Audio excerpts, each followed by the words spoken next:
Today's December 18th. It is Wizard Wednesday. It's a good day to join the cult. Leveling up from the Quantum Downs. This is the Black Goat of the Wood, Elf J Trul, and I've got some people on stage with me. Got Tad Major here. Anybody else around? What's going on? We've got the Orange Puppet Dotta. How's it going, boys? What up? Guess Bear's not going to join today, but we got Hugo here. What up, Hugo? What's up, buddy? How's it going?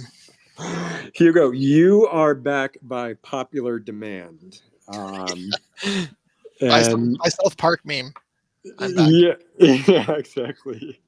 It looks like you might be replacing Bearsnake today because he just can't seem to get up here. We got Hugo coming up. Welcome! It's Wizard Wednesday. Just kidding. Oh, there he is. What's up, boys? What up? And we got Jitsi up here. Can you guys hear me? Is my mic actually work? Yeah, what up, Jits? Yeah. So, Sick. I just got a new phone, so I just want to make sure it works. Yeah, looks like you got a new PFP. What new collection did you join? That's kind of weird. Should we? I'm thinking you need to talk to Forgotten Runes HR. Literally just using Wisps. It's so cool. I love that app. Yeah, a lot of people seem to be having fun with that. And we also got Dean up here. What up, Dean? Oh, not too much. How you guys doing? Good. But yeah, Hugo, Dean, I'm glad that you guys are here today because we were gonna have today was supposed to be a Crash the Runiverse event, but apparently Crash the Runiverse took on a whole new meaning today. Yeah, you crashed it ahead of the crash. I guess we didn't specify that it was actually the devs that were gonna crash it and not the players. Yeah. But yeah, obviously we were hoping to have the event today. But we also don't want to deliver an experience that we're not proud of. So ultimately, we held it, and then we thought, what's the worst thing we could do? Probably not show up to Wizard Wednesday after this. So we're here to take questions and to talk about it and be transparent about everything. And honestly, I think what I'm trying to focus on is the end result of this just means more Quanta airdrop playing time for a longer event early next year, and that's more exciting, in my opinion. But there you go. We need a Quanta sound cue. Like every time someone says Quanta, it's like boing, boing, boing. I think too, just to kind of like echo a little bit what Hugo was saying too, is like we were hoping for a lot of new players to play this as well. Like the whole point was to get as many people in as we could, and you really only get one chance to make a first impression, and we want to make sure that first impression is the right one. So we're taking our time to get it right. Yeah, Hugo, you said you can field some questions. So I just want to put it out there. Anyone can come up, ask a question. But my first question is, what happened? Yeah, I mean, that's a good one. So essentially what happened was since New Foundations, we've been kind of hard at work integrating some new service scaling tech and configurations around that, just to make sure that we're able to actually go above and beyond like what we had at New Foundations. And because of that, some of that new tech, we found some issues there, and then also some vulnerabilities, which just made it so that these were critical of enough issues that we weren't gonna deliver an experience that we didn't feel was to the quality of our team and what the players deserve. So we made a really tough choice, especially off the back of such an amazing first Runiverse Direct, which was also a huge moment. So ultimately I think the simplest answer is we just did what we felt was best by our players, and that's kind of like, at the end of the day, the thing that devs need to do, even if it's the hard choice sometimes. Yeah, honestly, to me, this sounds like pretty standard game dev. We've said this before, but like, name a game in history that has actually hit the announcement date. Name one. I don't know. Bear, did you want to talk just about how this affects the donut delivery? Bear, you able to talk? Yes. Hey, sorry. Yeah, I was muted. Okay. Yeah. So, I mean, obviously, we were going to reward people with donuts who were going to come play today. You can't play today because Dean and Hugo broke the game. Just kidding. I totally, by the way, totally back up what they said. If you're going to launch this game, you got to launch it right, and quality is paramount. But I digress. So yeah. So that still stands. People will be earning donuts or donut points when this build does go up in January. So just stay tuned. Obviously, we're not going to be giving out donuts for something you can't play, but that still remains, and we'll give you guys some more info when it happens. There you go. Okay, well, I mean, is that all there is to say about the game? We don't really seem to have anybody asking any questions. So I guess that's it. Unless Hugo and Dean, you guys want to add anything else? I mean, we got off the hook pretty easy. I was expecting Yeah. literal tomatoes and pitchforks, and no, honestly, like we made the announce kind of late yesterday, because the team was working right up to the final minute to try and make it happen. So after we posted that it wasn't going to be happening today, I just want to say thank you to the entire cult, because the outpour of just support and understanding is something you don't see in every game. And it was really hard for us to like type up that message and worry about disappointing a lot of people, but the positivity that came back at us was just like enough to make people choke up a little bit. So it was just amazing to see the amount of support that happens in the cult, and we're just stoked to be part of it. Yep, that's great. That's great. Yeah, I appreciate the understanding that pretty much everyone in the cult has been showing us. So that's good. Okay, well, I guess we'll move to some other questions. Actually, this one's kind of connected. Wizard 1146 is asking, do you think that XP will follow the same trajectory as Pingu? Yeah, I mean it's difficult to tell the future. I mean, if you look at the trajectory of Pingu, I mean, somebody correct me if I'm wrong, but basically people bought a bunch of penguins to get the Pingu airdrops. They got it, and then they dumped the penguins, and then like I don't know, has the Pingu token price held steady? I haven't even really looked at it. Surely somebody up here knows better than I do. Yeah, it's been holding pretty well. I think it had like its initial sell off, which is kind of like understandable because a lot of people just got their claim, so they're kind of just getting off of it. But it seems like it bounced pretty well off the bottom, and like it's holding pretty well. A lot of people who actually support it, trying to hold on and getting a larger allocation. So it seems like it's not, it doesn't really seem like it's having like huge swings up or down really. So it's a pretty good sign. Yeah, I mean, to me, like the biggest difference is going to be, we actually have a use like for our token right at launch, whereas Pingu doesn't. So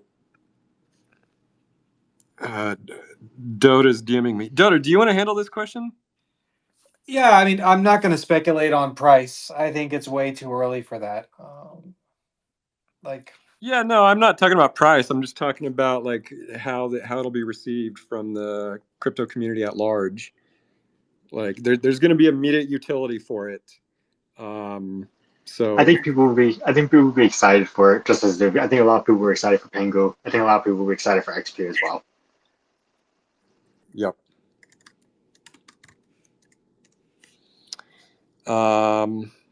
Okay.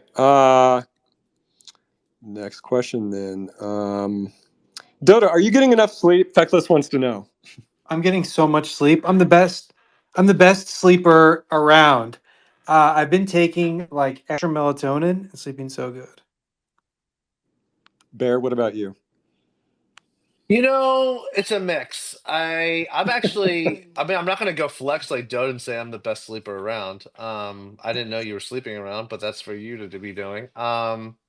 Uh, I think I'm a really good sleeper, but lately I have not been sleeping good enough.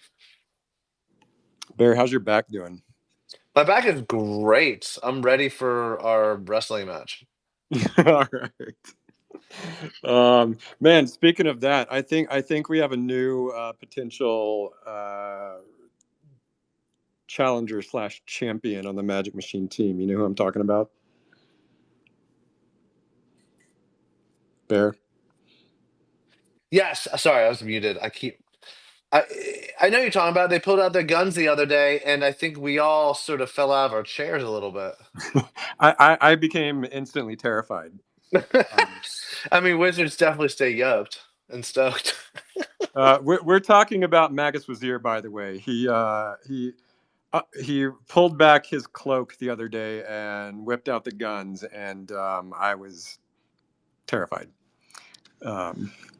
I think I think I still have a shot with him. I'll be honest. I think I'm just like overly confident after I destroyed you. So now I just want to keep being confident until someone puts me in my place. Yeah. I can't wait for the day that Waz throws down. I guarantee you will be cheering for Waz tonight. Yeah, for sure. Okay. All right. Moving along. Actually, no, it's all right. Okay. Malevolent is asking, has the warrior burn been put on the back burner or scrapped entirely? Malevolent, it is not scrapped entirely by any means. Unless, Dotta, you have a differing opinion on that. But no, it's not scrapped. Dotta, you're on mute if you're trying to talk. We've still got a lot of really cool art for the Warrior Burn in the hopper, but I think, there's not really any timeline for it, that's for sure. Yep. Okay. Let's see. VMark wants to know. I think this is directed at me. He says, "You're the black goat of the wood, enjoying some tea on a train, going through the mountains near the secret tower. Who is your traveling companion, and what food are you enjoying?" I want to throw this question to you guys as well, but I'll go ahead and answer. First of all, VMark, bless you for mentioning the train. Someday I'll give my big train rant and how much I love them. But I am enjoying a cup of black coffee with a simple pastry like a glazed donut. And my companion is Litho the Frog, because Litho was lost in the woods from a party last night, and I'm bringing him back home to Galatea. And Litho is sitting there with his little nose pressed to the window, and he's asking all kinds of questions about what he's seeing outside the window as we roll along through the forests and mountains of the Runiverse. Yeah, I was quite smitten with Litho today. I finally opened my treasure trove, and the little crochet Litho stole my heart. And so now it's all I've been able to think about this morning. But Bear, Dotta, or anyone else up here, do you guys want to answer that question? Sorry, I've been cutting out this whole entire time. I'm so sorry. Can you hear me?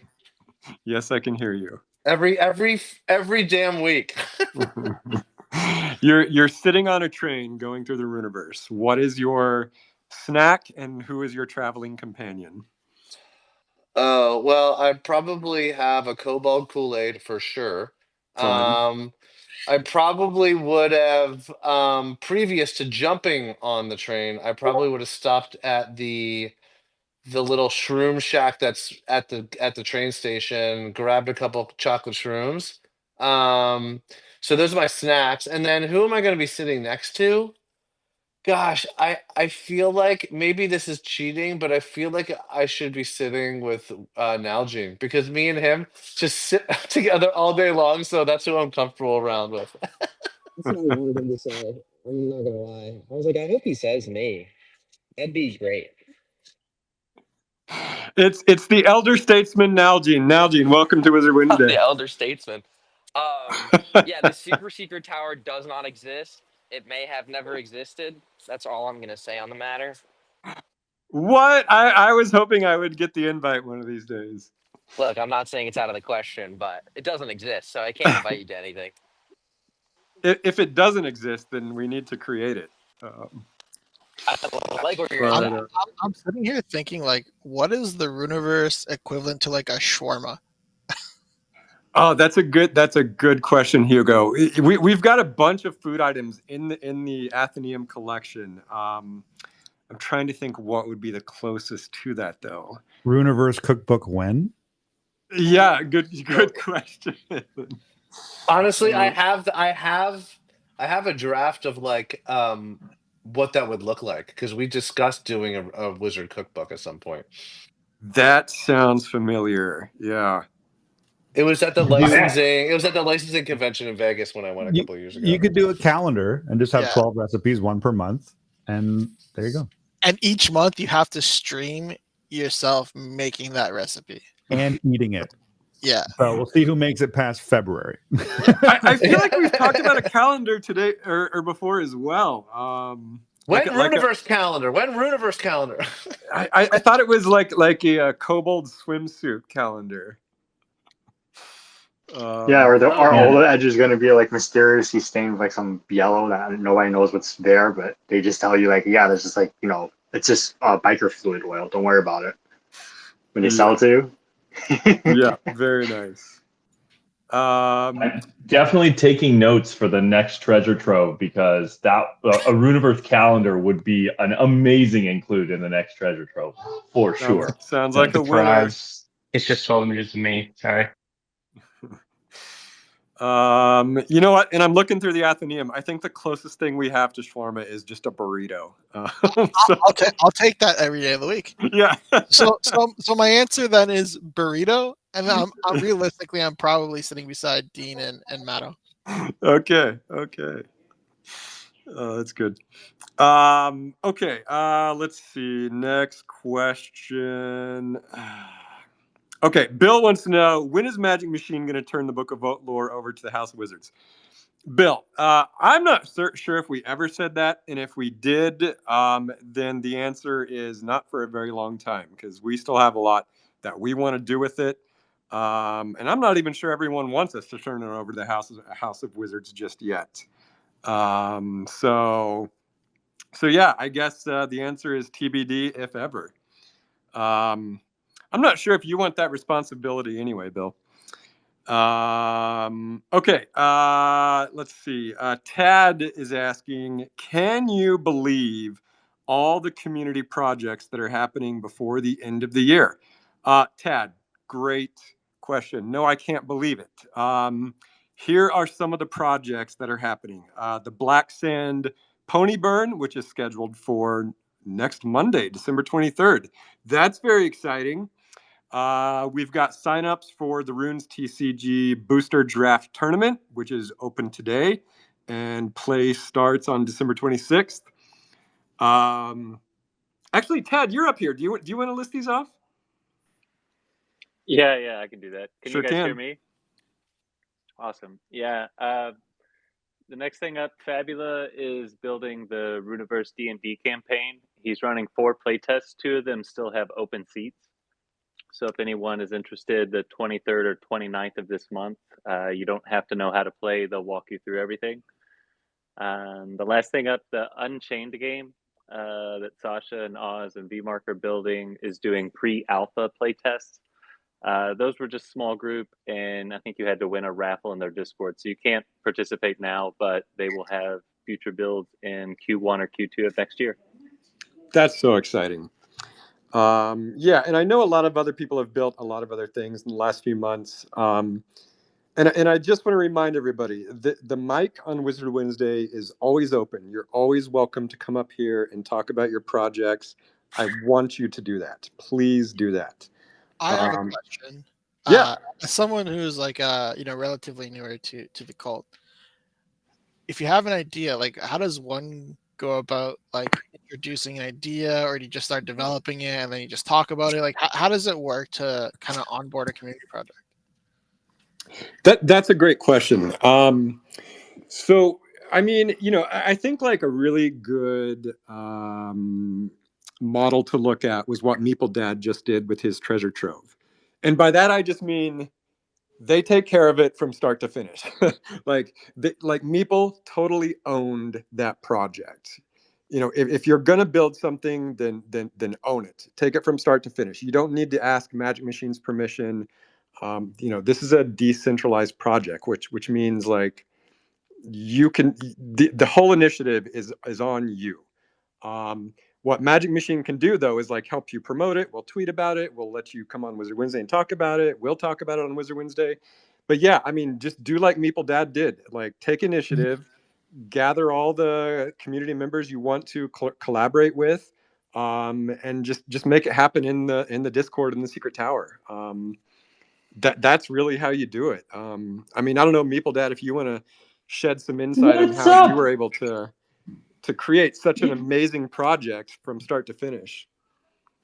Yeah. Thanks for the layup. But yeah, I mean, so the way I build, and one of the things I love to do is encourage others to build as well.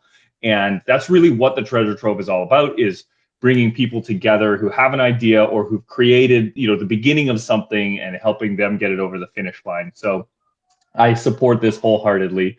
And what I'll say for me is, while the onus was on me to build this project and get it from point A to Z, Magic Machine did a great job of supporting it, not just with tweets and space on Wizards Wednesday, but you guys pre-ordered treasure troves for you and the team. And, I was able to come up with a way that the cult content trading cards that you guys could subscribe and pre-order a bunch of those to help fund the project and give you guys a good tool to have as well. So, just think of a way that, the project, whatever you're building, can be enjoyed by the community and can be in the circles that we run in.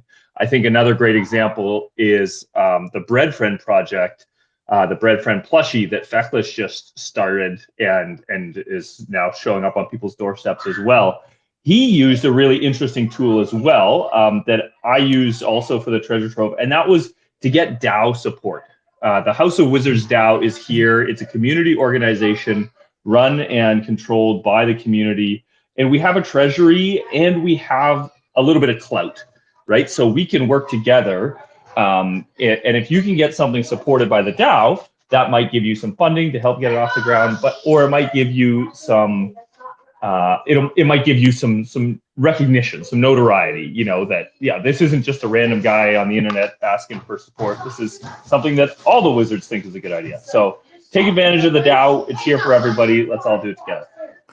Question. Has there been thought to create some sort of AI companion for navigating the Wikipedia? I can imagine like an AI chatbot for here is a question, here is something that you're looking for in the Wikipedia. What would be the best gear for a red wizard? And for dealing with a power boss, as opposed Yep, I know exactly what you're saying, Andrew, and we actually have something like that. It's called the Loracle. Basically, or Dotta, do you want to talk about the Loracle? Yeah, absolutely. So if you head over to loracle.forgottenrunes.com, we've got one. So it's and so you can find that there, and it's basically like a chat interface where it knows everything that's in the book of lore. It knows all of the Wikipedia, and a few other bits are getting loaded in as well.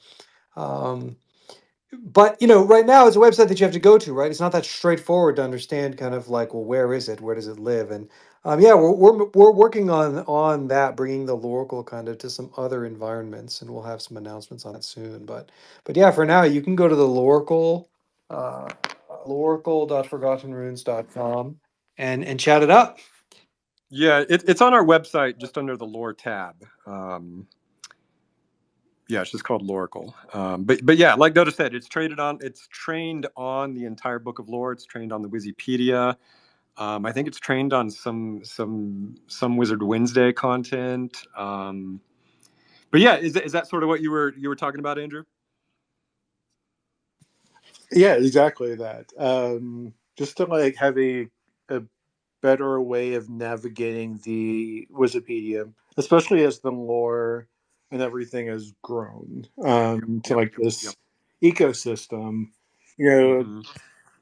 it would be interesting the idea of being able to take like the lore of, that we've collected over all of the wizards that have written into the the lore, basically being able to look out a wizard on like an open sea, or and be able to say like, all right, I want a wizard that is musically inclined, because in my mind I think that you know the spells I would like to tell in my my mind dealing with my wizard would be ones that involve that sect. Yep. Yep, I know exactly what you're talking about. It's funny you mentioned that example because I was actually looking for musical wizards myself just the other day. I'll give you a few tips. In addition to the Loracle, you could go. There actually is a search function on the Book of Lore itself, and so you could type in music or guitar or piano or whatever you want, and the search function works pretty well there. And then also, I have discovered that a really strange or a really surprising lore tool that I use a lot is the Forgotten Market, which is our own marketplace for all Forgotten Runes assets. And when I say all assets, I mean all the ones that Magic Machine has created and all the ones that the community has created. And so, for example, you could go and look in the Wizards collection and like just look by the book of music or the harp trait, anything that might be connected to music.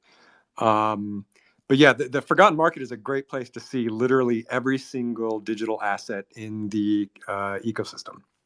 So, but yeah, I mean the Loracle is amazing. I think it still has a lot of improvements that need to be made, but yeah, give it a shot. It's pretty good. You can even ask for sources too. You can ask for sources, and it's getting better. Dotta, I didn't tell you this, but I went and I was writing some great lore for the Treasure Trove, Chapter 4, and Uvulus, my wizard, had Hadrian of the Hills, Henboy's wizard, come by and drop off a jar of questions. And as I was getting the Loracle to help me write, I'd forgotten to mention Uvulus's desk. I always mention the big wooden desk in Uvulus's office in all my pieces, and I'd forgotten to mention that when I was telling the Loracle to help me out. And it remembered the desk. It put the desk in because it knows that's part of Uvulus's story, and it knew things about Hadrian that I didn't know because Hadrian's not my wizard, and so it added that layer in. It was so cool to see. That's amazing. I love it. And JP is asking, when are we going to fix the spelling of Loracle on the website? Yeah, because it says Laura Clare. Sometimes the quantum shadow throws glitches here and there. So yeah, we got to get Niski on that. But yeah, okay. Legatus is asking, speaking of lore, should we celebrate the Black Sand making it as a region in the Runiverse this week? Yeah, Legatus, I don't know when you want to celebrate it, but I do want to just underline it again, like right now, which is, yeah. I mean, for those of you who don't know, Black Sand is it's a community initiative where a bunch of cult members created a region in the Runiverse called Black Sand, and it's a place where a lot of pony racing occurs. Now, what's great about it is not only is this just an awesome community creation, it is incorporated into the official map, and it will be seen in the Runiverse MMORPG game. I'm not sure if Bisonic has shared any concept art on it yet, but it is definitely in production. And yeah, I mean, you're going to see it literally in the game, and the whole place is created by the community. Matto or anyone else, I don't know if you guys want to add on to that, Hugo or Dean or anyone from Bisonic. Yeah. I will say that actually a lot of people responded earlier that some of the land plots have actually had their metadata updated. So if you look at some of the plots that were initially in, I believe it was called what was it called? The name is escaping me. I think the Salt Coast. I forgot the name of it. But some of the plots have changed actually to the Black Sand. And initially people were thinking like, is it a glitch? What's going on here? And like it started off as like one plot, and people were like, oh, it's a 1-1 plot. And then as they refreshed more, they saw that more of them were appearing. So it was kind of like in the back end, the devs were situating that like this cluster of land plots should be where the Black Sand is going to be built at. And so like we kind of updated the metadata for those plots of land. So it's like it's definitely in production. We have concept art that's being made for it. It looks really great.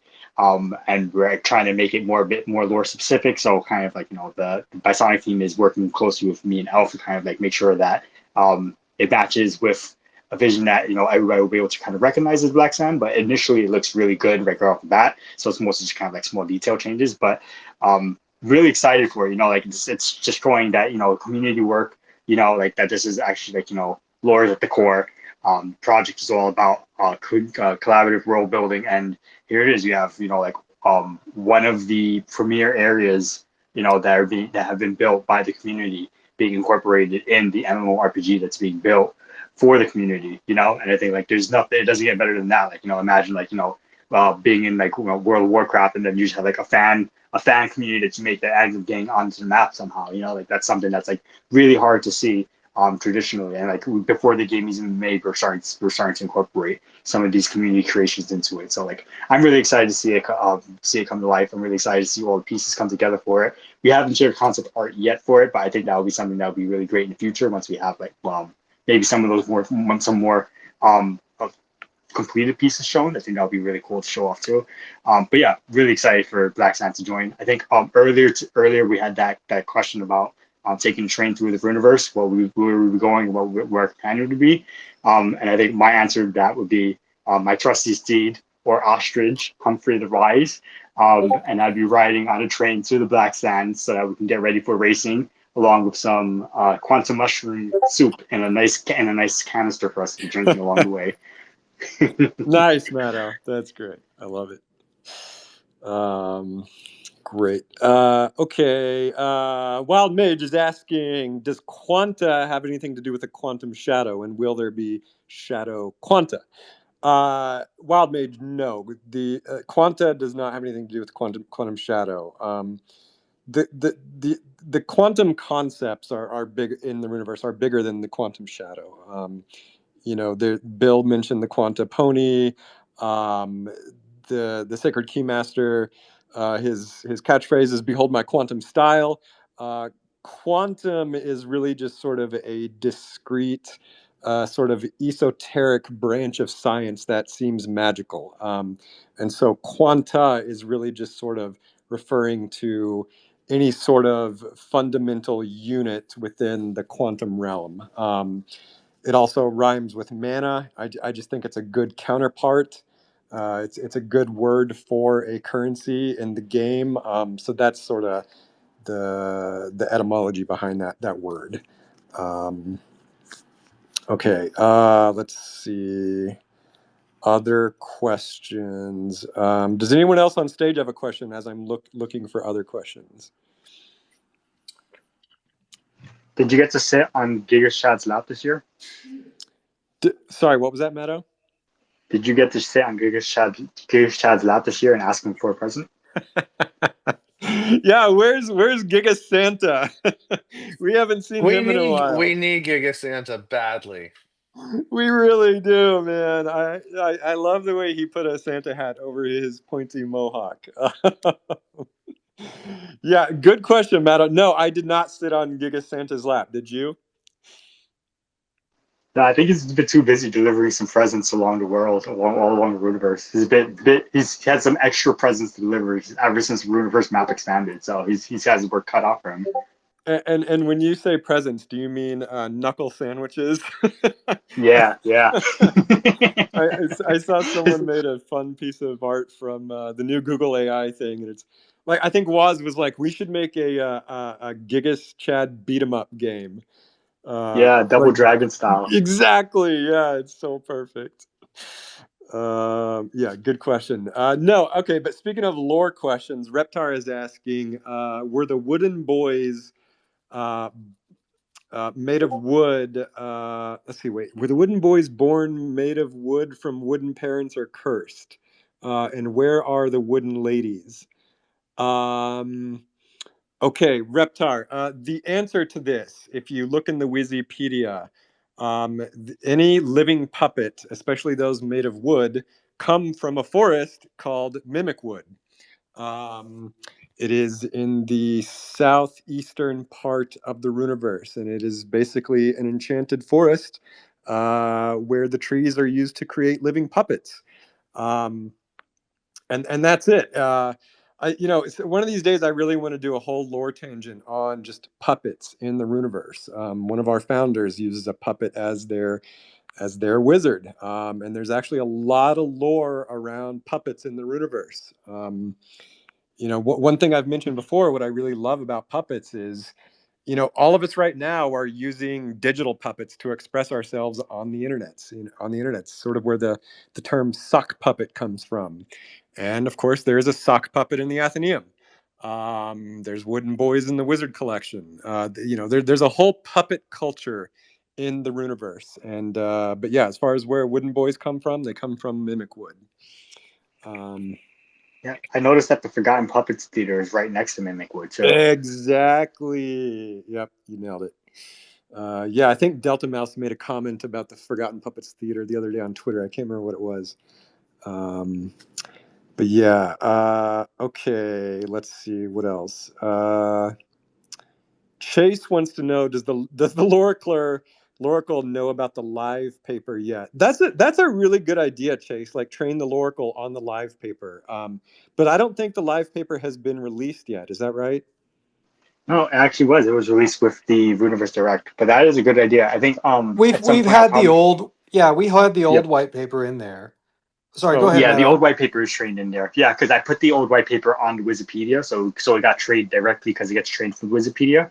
So I'll probably be doing something similar with the live paper. I mean, I haven't had a chance to because the live paper was just released, and we were still kind of when we still it's there's probably some stuff we're going to be adding to it very soon, in sort of like touch up and stuff.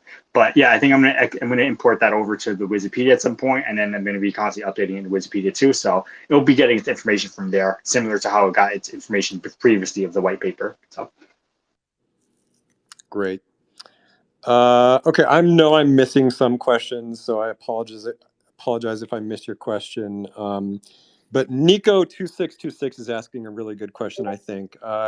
He says, just curious what made the team decide to do a token and how long has it had been in the works, and would love to hear how the team talks went regarding the token.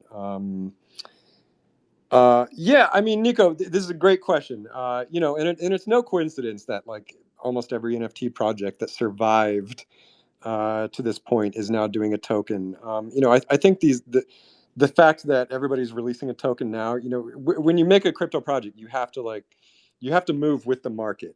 It's if you release something in the bear market, it's just going to die. That's just how this industry is. But as far as why we did it, for me personally, and I'm sure Dota and Bear have their own reasons, but there's just been a ton of points in the past few years where we thought, if we had a token, we could put this use behind it.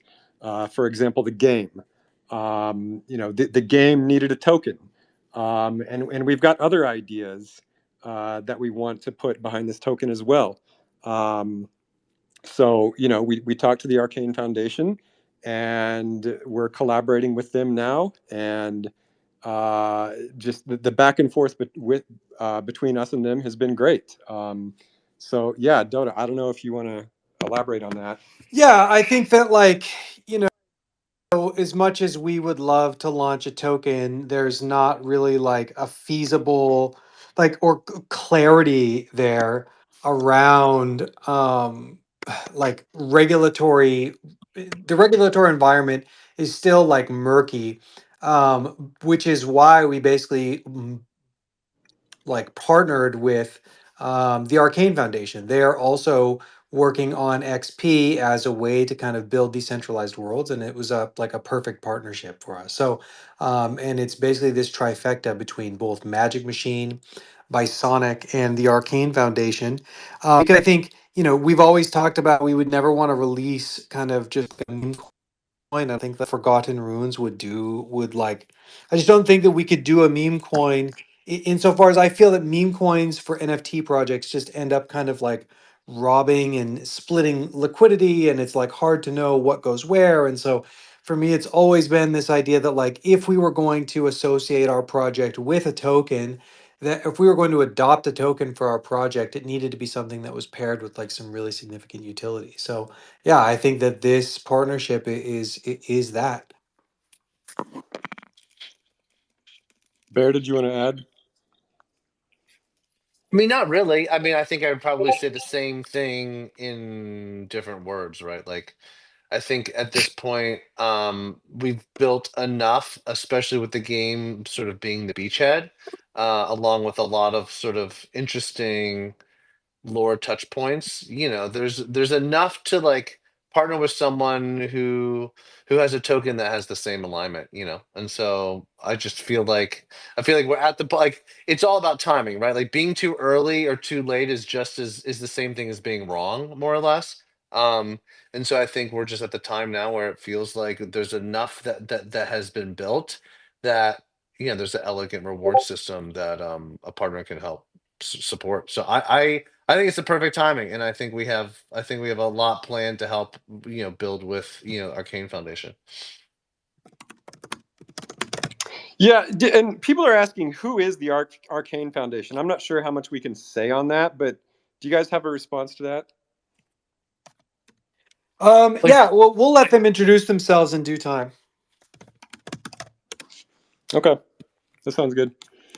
All right. Let's see. Man, there's so many questions today. I know I'm missing some. Meeple, I saw your question about reading lore, and yes, please, you can definitely read lore today. Although Dotta, didn't you say you have a hard out at like right at 5? No, that's fine. We're good. We still have time. Okay. Yeah, I mean, I think I got through. I know I didn't get through all the questions, but Chase is asking, will content and marketing continue after Runiverse Direct? Definitely, Chase. Yeah, the content marketing has just begun. So yeah, I mean, I don't know, Hugo and Dean. Yeah, I can actually speak a little bit to that. I think there's a lot there's a lot planned in terms of marketing, opening up awareness. Part of my job is like thinking about who who's our target audience, what are those different demographics, because there's more than just one. um where do they spend time online, what do they react to, like what kinds of content, and how do you talk to them, which allow them to get interested and jump in. That is happening on both Forgotten Rune side and also on the game side. And then specifically with regards to the direct, I think what was really, really smart of Hugo and Dean and the Bisonic team was obviously the direct was a 40-minute video. There's probably a small percentage that watched it live all the way through.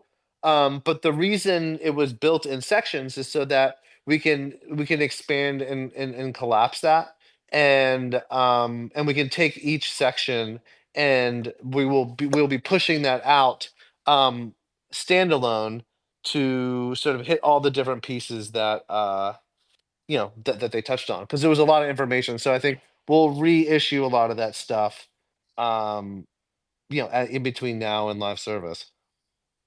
Also, shout out Chase. I have a Chase's threads are so question. good. I have a question for the group on voice. What was your favorite part of the direct?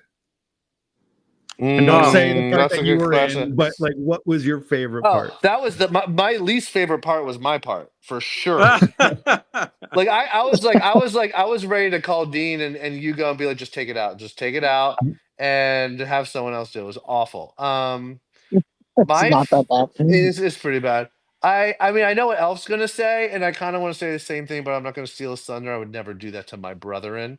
I think probably my favorite part was the pony reveal, because I think people have been waiting for so long that people understanding that ponies are going to be mounts, and that there'll be advantages to having them. I just love seeing any connection with the original NFTs and the game. So ponies, I think, would be mine. Yeah, Bear, I actually really liked your section because you tussled a little bit with KG, which I thought was funny. Yeah, I think But no, my favorite. I want to throw down with KG also. My back. Yeah, I know you do. He's training right now.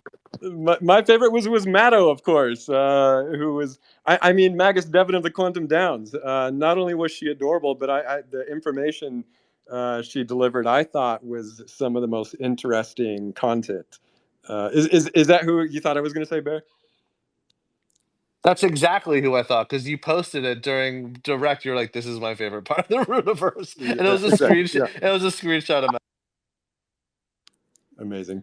I think my like Wizard Wednesday audio skipped, like time skipped somehow. But I think there was a question around like some of our marketing plans.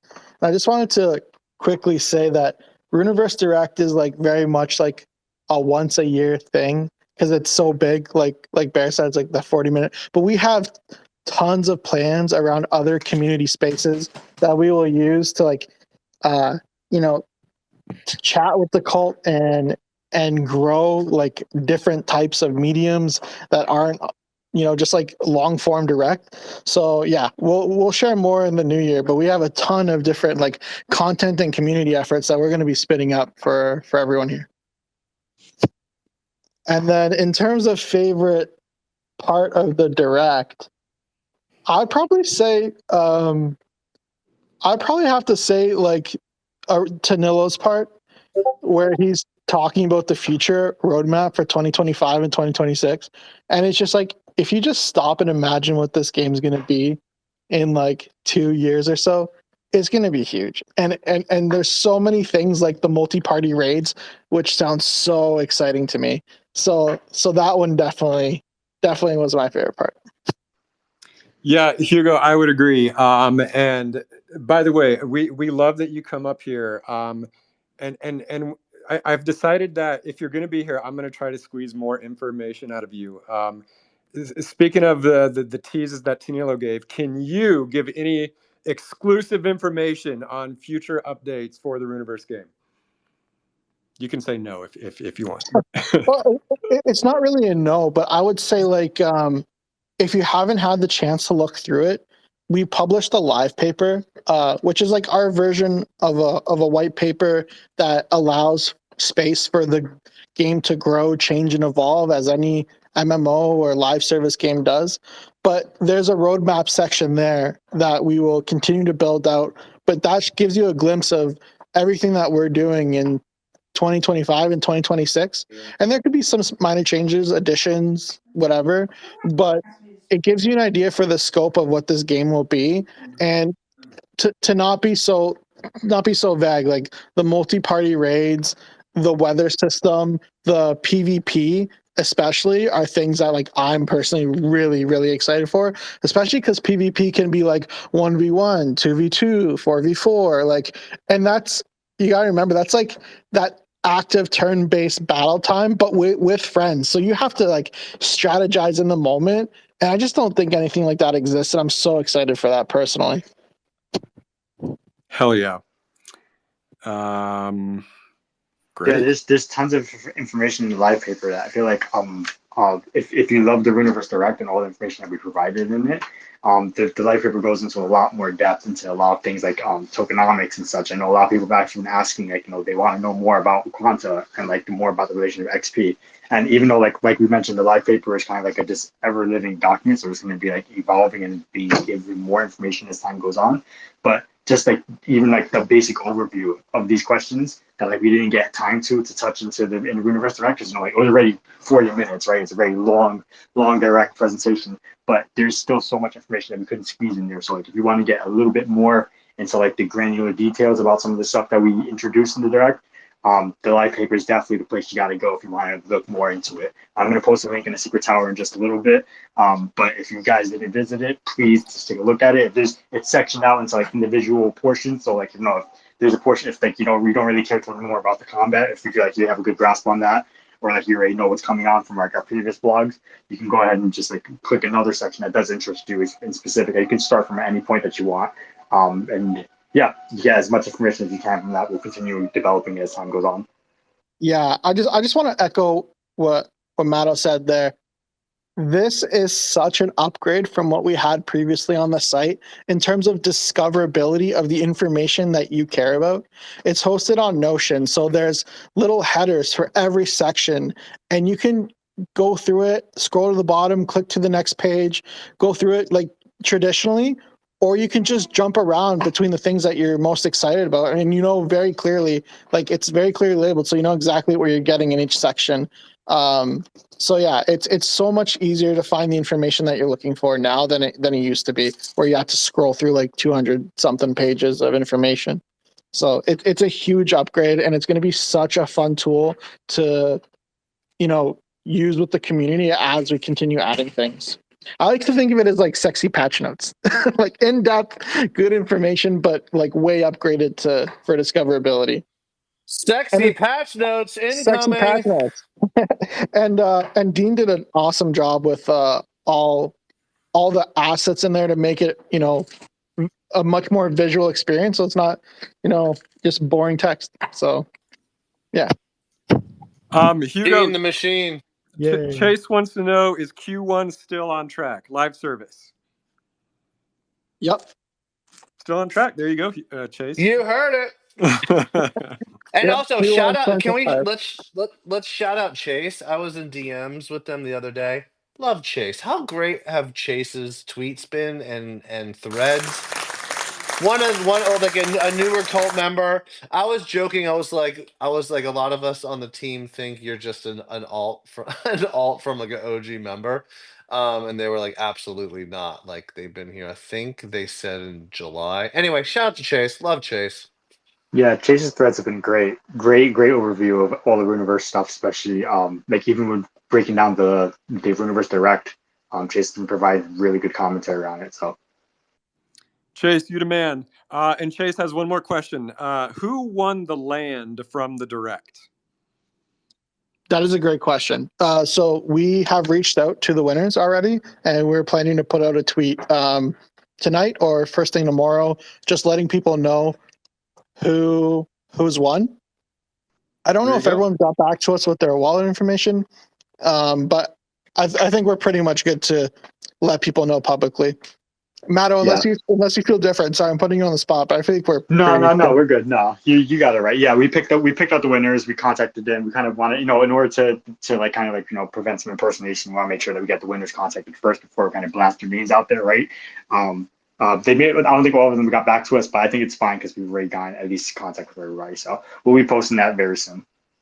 Yeah, and hopefully they all respond, because if they don't in like a respectable time frame, we'll probably have to like re-roll it or something. But we'll give them ample time to respond. Interestingly enough, one of the winners, they seem to be somebody who's like, I guess from like Web2, and I guess they found about the Runiverse Direct from like, I guess from streams or whatever. And so like they excited we posted about it, and like I DM'd them like, hey, but you won, congratulations. What's your wallet address? And they're just like, wallet? What's that?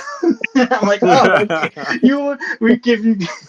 So, but they seem to be a little bit confused about what's going on. I'll try to get information with them. But I thought that was a really funny moment. Hopefully they respond back with, I haven't walked them through making a wallet or anything. I think I'll just give them, if they give me their address for actually like, whatever they plan on playing the game with, because they haven't got a chance to play yet, we'll probably deliver it that way. But, we'll see. Hopefully they get back to me with something that we can give them a nice prize.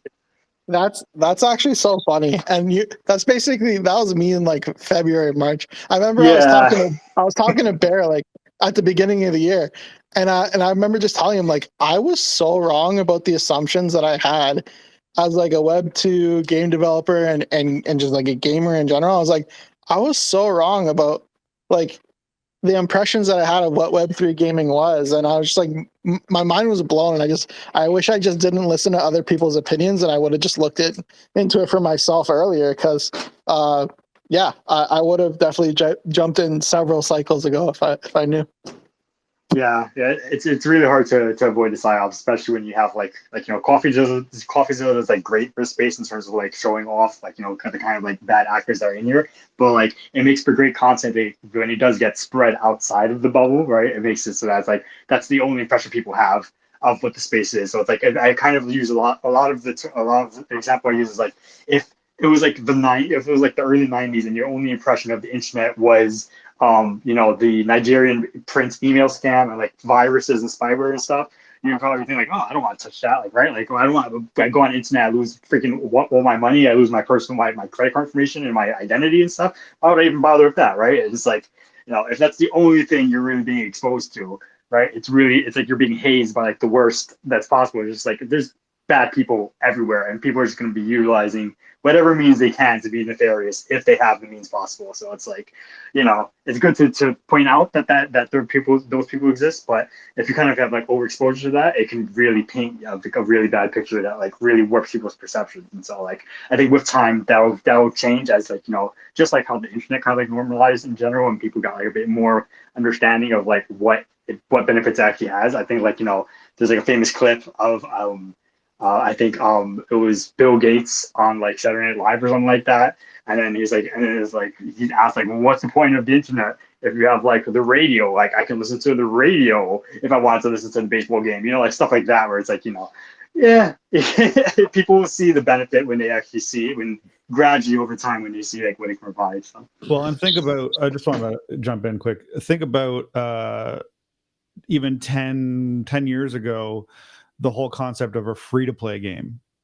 How many people shied away at, oh my goodness, it's a free game, therefore it must not be good, right? And now they're everywhere. So it's like, I feel like Web3 gaming is at that kind of breakthrough point right now that free-to-play was 10 years ago, where pretty soon it's going to be the normal, and or at least accepted as partly the new normal, and it will be a lot easier to onboard people and get people familiar with the ecosystem, because like you can't throw a stone in the games industry these days without a free to play game out there, so it's time will be the ultimate test. And I was gonna say this really quick. Like it's still really early too. It's like a lot of like the growing pains are like it is hard to onboard. Like the UX, like teach somebody to make a wallet, and like things like Ronin Waypoint are like actually like really good with that. Where it's just like you don't even need you just sign in with like an email, and all the wallet stuff is like created in the background for you. And then later on, if you want to get more advanced, you can like get into wallet management stuff. But I think that's gonna be a really big touching stone too. Yeah. Like ironically, Dean and I were there, kind of like dealing with that free to play kind of mistrust early on with one of the first titles on console to be free to play. So like we've kind of lived through that, and so it's funny to kind of live through something like that again, but with just different tech. And I think once people kind of warm up to the fact that, hey, this is like in a sense like Steam Marketplace but decentralized, like it won't be so jarring for people. Yep, you guys are all making excellent points. I think we're just now seeing the beginning of Web3 gaming, and I think the future is definitely very bright. We are running out of time, and I know Dotta has a place to be, but I don't want to end the show before we give Meeple Dad a chance to read lore, because Meeple, correct me if I'm wrong, but I believe your lore is a continuation of the treasure trove mystery that you've been slowly giving us over the past few weeks. You got it. This is Tale of the Treasure Trove, Part 4. And I just posted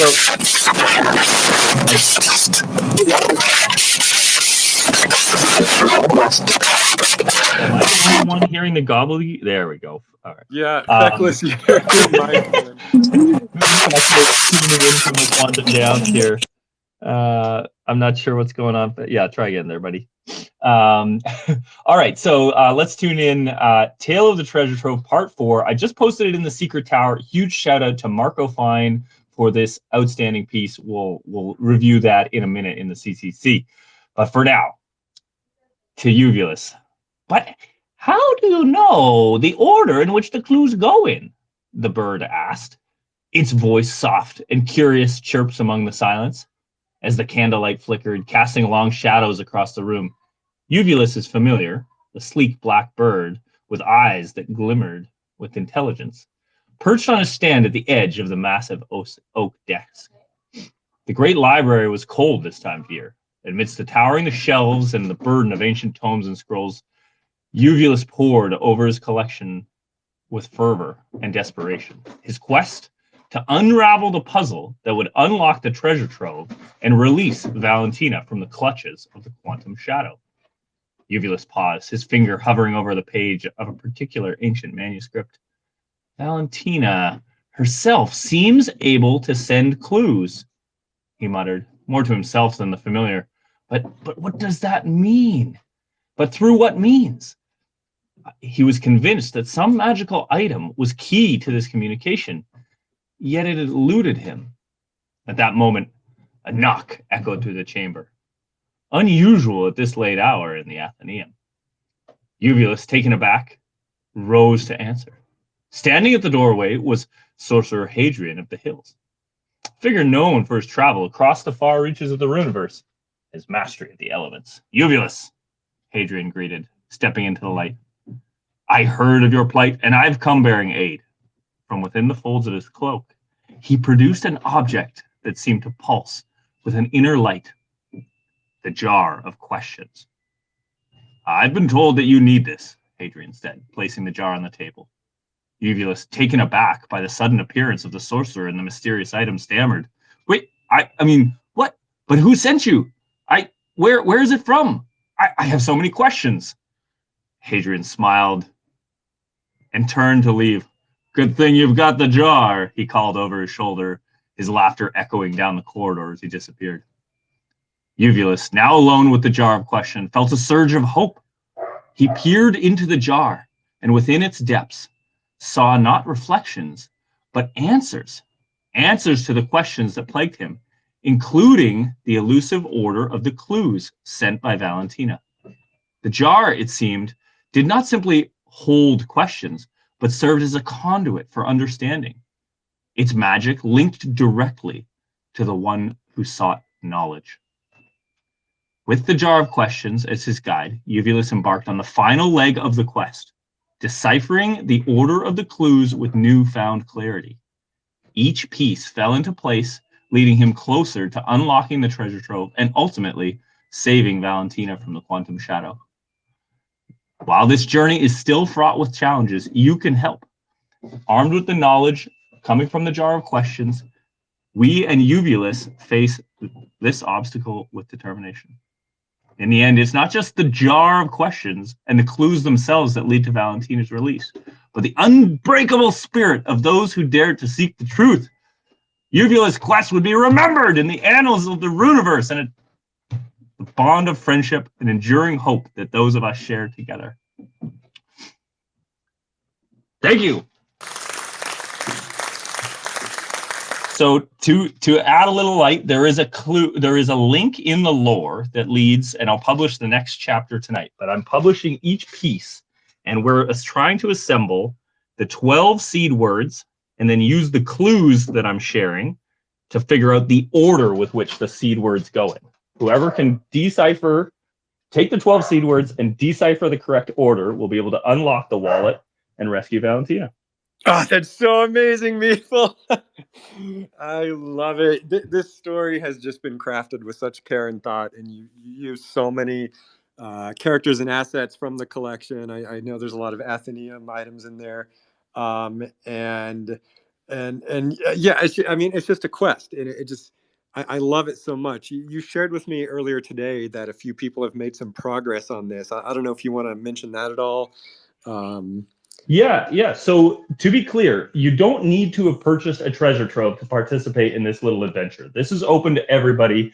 Everybody's seed word is being published, and anyone who opens up the lore when I post it will get the full update, not just the seed words, but also the clues that lead to the order. It's a matrix puzzle for those of you who did those back in grade 6 math. They're pretty fun. So if you can play along with the matrix puzzle and you can assemble the seed words, it's all right there, and anyone can play. Anyone can win the warrior. And what happens to Valentina after you rescue her is up to you. Whoever gets there first gets her. All right. That's great, man. And Meeple, as we said, this story that you've written in this treasure hunt is connected to the treasure trove. I was able to finally open mine today, and I was just floored with all the quality of all the pieces in there.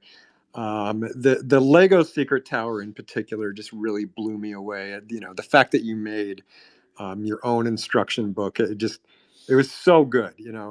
Like just I don't even know how you make directions for Legos.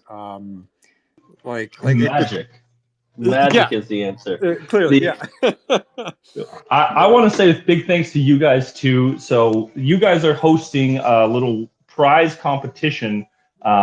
So if anyone would like, you can still order a treasure trove. When you receive it, make a little video of the unboxing, share it on socials, tag Magic Machine, because there are some extra things being given away by Magic Machine. These beautiful, beautiful rugs, and we'll get to those in the Cult Content Chronicle as well. But there's some prizes to be won. So if you haven't yet, order yourself a treasure trove and then make some video of you unboxing it and share that around.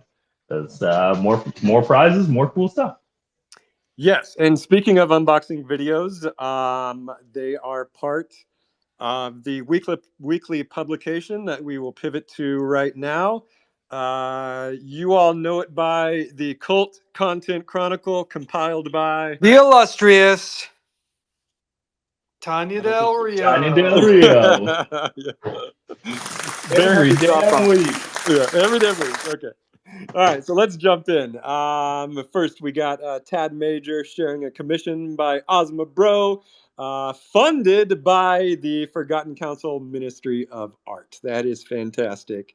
I think a common theme that we're going to see through everything, including the treasure trove, is everything the community makes often is in collaboration with other community members. It's very rarely just one person. It's always the cult collaborating together. I'm seeing more and more of that these days. So I just love it. Continuing along, DAOX Lab has been doing sort of a new style of illustration lately. And they've just been awesome. Dow, like I can tell these are not AI gens. These are just straight up you drawing, and you've got skill, my man. Your drawings are just fantastic. He's got two of them in the Chronicle. One is Charmer Carly. The other is Cleric of the Villa. I really love this one. He just looks awesome. I love wizards in tennis shoes. And then speaking of amazing artists, Markafine, another cult favorite, has done a commission for you, Meeple Dad of Uvulus. Meeple, do you want to tell us anything about this? Yeah, this is that moment I just read right as Uvulus is trying to understand and decipher the secrets of the story. So this is what we just heard, and this is that moment where Hadrian knocks on the door. This is a beautiful piece. Marco Fine spent, I believe, 27 hours on this one. I cannot speak highly enough of just the care and the love Marco Fine puts into his work. And I'll just say, find that, I'll share it again. The DAO application is open. Marco Fine would love to do more work for this community.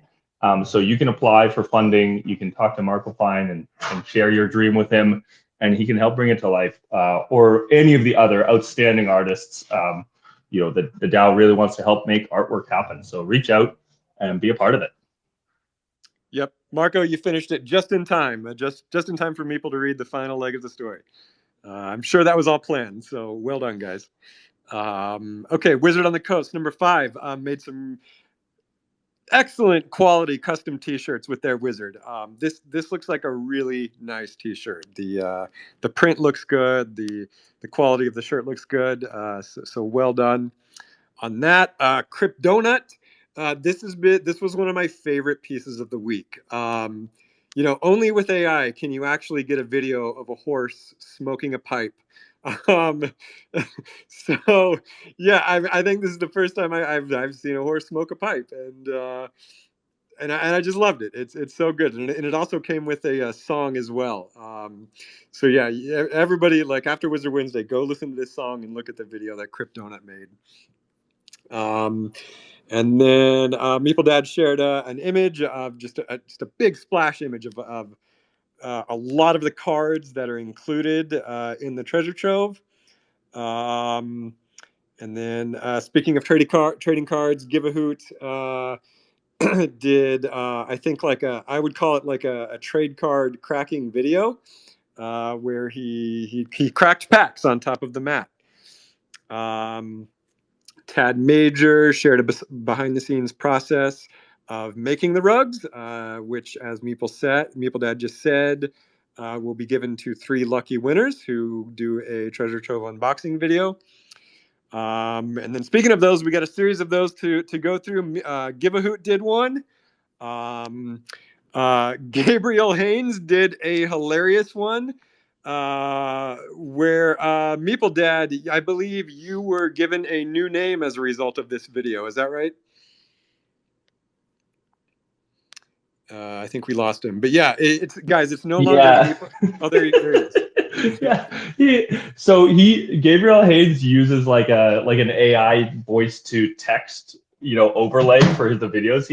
And so there's always like typos in it, but I've been several names. The most recent one, what he mentioned to me, was Meatball Dad.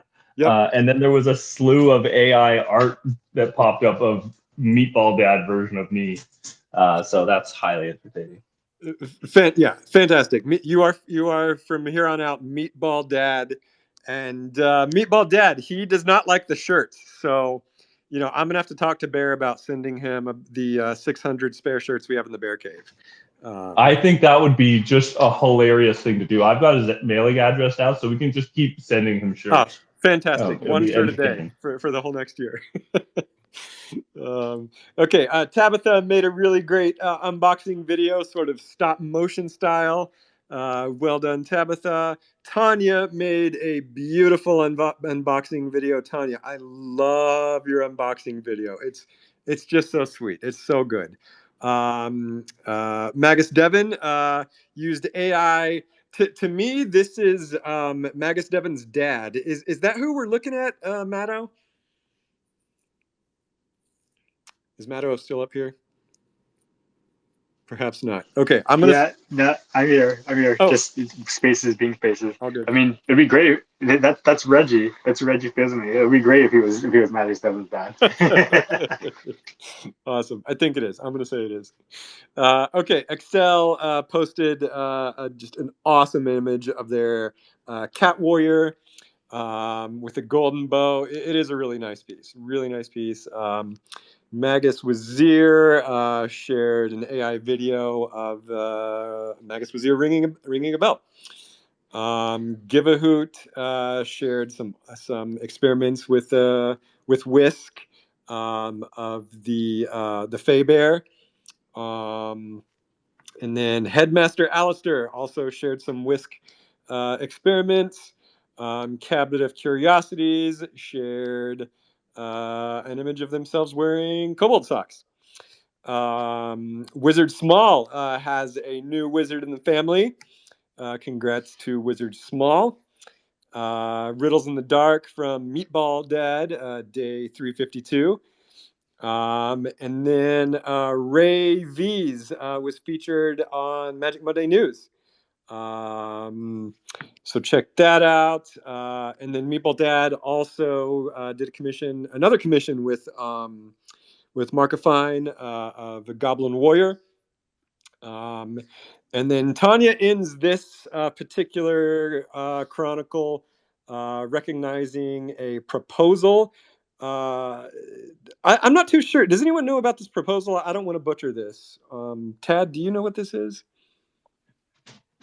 Yeah, I can speak on this one. Yeah, go this for it. is the one. So I'm starting this string of what I'm calling retroactive public goods grants funding that I'm pushing through. Taking a page out of Italic's book. People who have done something amazing for the community because they love it, because they wanted to.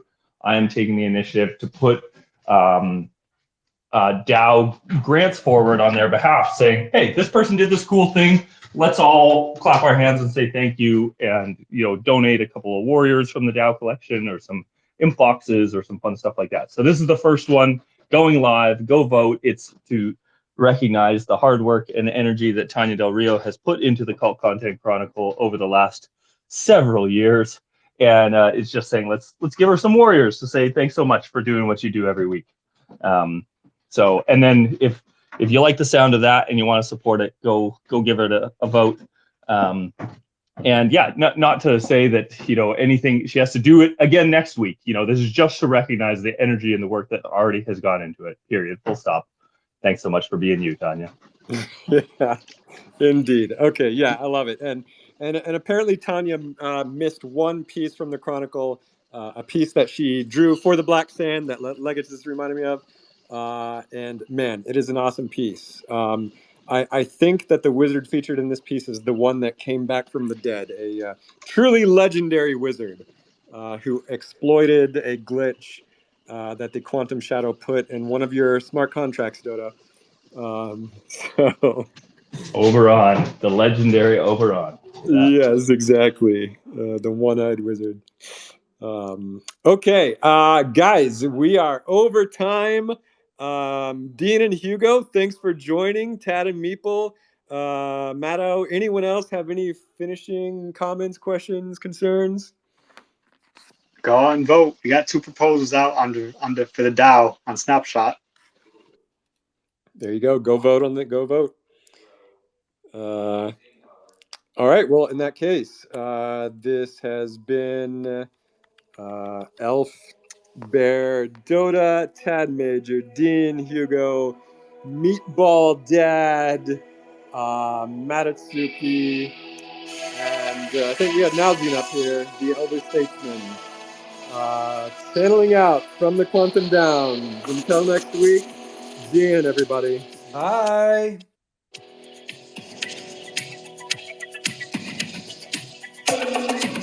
Channeling from the Quantum Downs. It's Wizard Wednesday.